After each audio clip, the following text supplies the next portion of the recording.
When you think of Japan, you probably think of the high-tech society that is portrayed in the media. Robots, neon signs, huge metropolises, the bullet train. But in actual fact, wrong!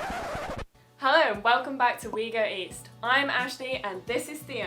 And today we are talking about outdated things that are still common in Japan.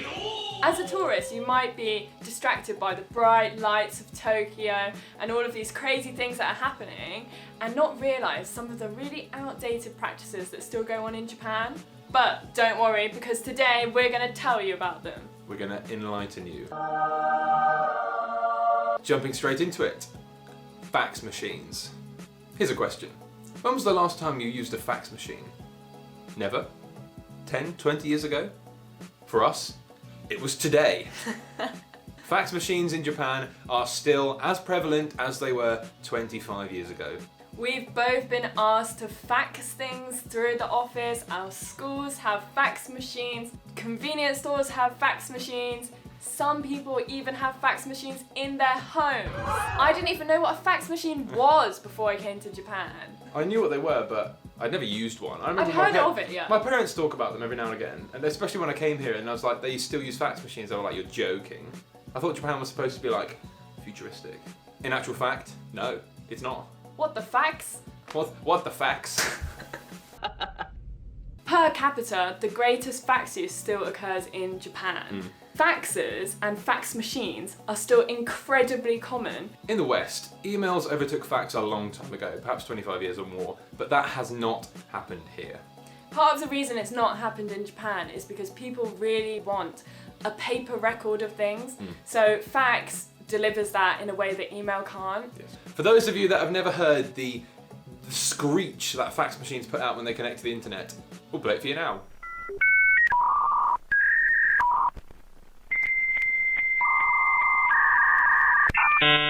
This is like the most striking thing to us in every single day that we have to like hear and see and use. That is just like belongs in a museum. That is not high tech. That is not modern. No. And why is that? Why Japan? Low tech Japan. Yeah. Another outdated thing about Japan that we find really surprising is how common CDs are. I remember as a kid buying CDs to play games, listen to music. Now that's what I call music. Comment down below if you get what I mean.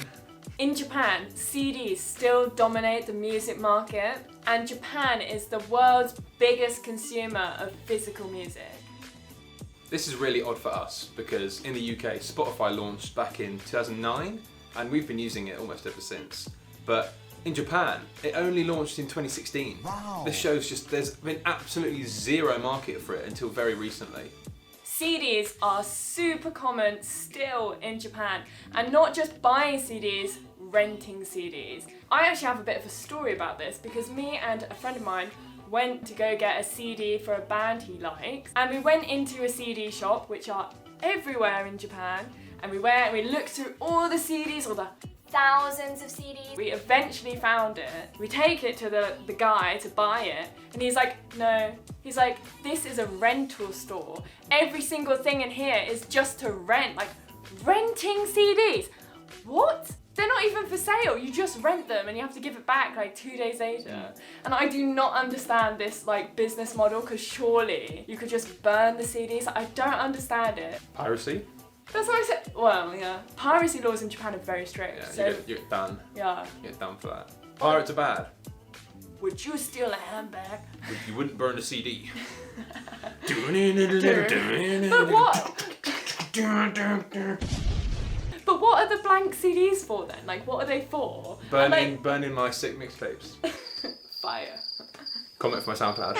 Now, it's not just music CDs. This also applies to movie DVDs. Movie DVDs. Am I fucking 60? Movie DVD. Okay, I got it ready. Just DVDs. 2 hours later. It also applies to DVDs. DVDs are still really popular in Japan. Like, you see them everywhere. Back home, I can see why you'd have a DVD if it's a 4K for like super high definition. Blu-ray. That Blu-ray, nice. But in Japan, DVDs are still super common. They're the most common form of watching movies. DVDs being super common isn't that outdated, but I tell you what is. Okay, in Japan, everywhere, they still have DVD rental shops. Like, when did Blockbuster die? Like, years and years. There's still one. Oh, okay. Okay. It's an isolated case though, but the point still stands. When did Blockbuster shut down? Years ago. Why are they? They've still got them. And not just still have them, like, they're popular. They are used. They are like everywhere. Like, we moved into some random place here in Kobe, and there's one right near us, like right down the street from us, is a DVD rental place. Yep. Bonkers. If that's not outdated, I don't know what it is. I don't know what it is. Yeah. Like, have they not heard of Netflix? Sometimes I speak to Japanese people and I say like something about Netflix, and they've never heard of it. Yeah. Yeah, Netflix seems like Netflix not too popular in Japan. Did you know, fun fact, the word for DVD in Japanese is DVD. DVD. So now you know some great useful Japanese when you come here and you can rent yourself a nice DVD. DVD. These two things kind of go together, the CDs and the DVDs. But like for us growing up with Blockbuster shutting down, HMV shutting down, like it's Woolworths over. shutting down. But that's nothing to do. I thought we were listing shops we missed. These things do not happen anymore in England, like CD rentals, DVD rentals.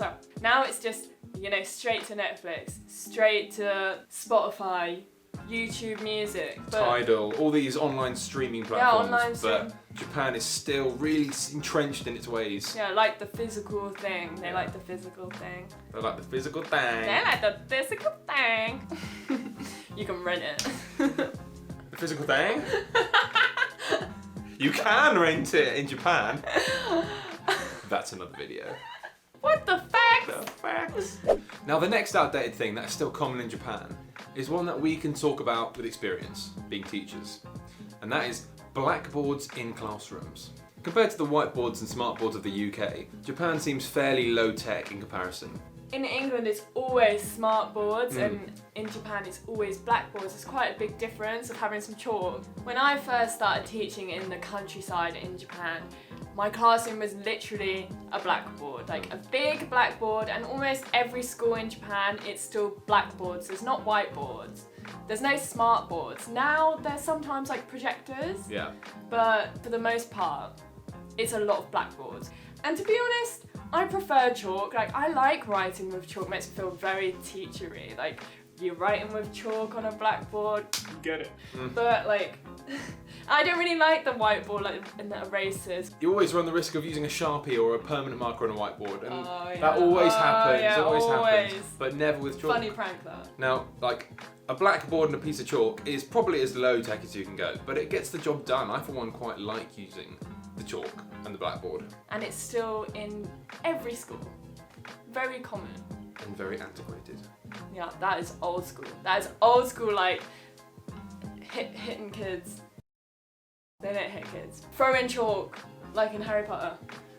Where does he dash the chalk? That's my class rules! Yeah. Where is that? It's the fourth film. And you should watch where you put your chewing gum, Mr. Friend! Yeah, it's like that. No way.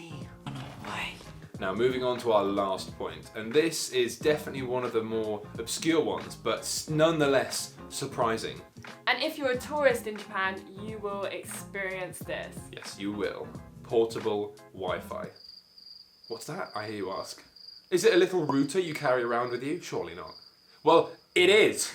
It's literally a mini router that you put in your pocket.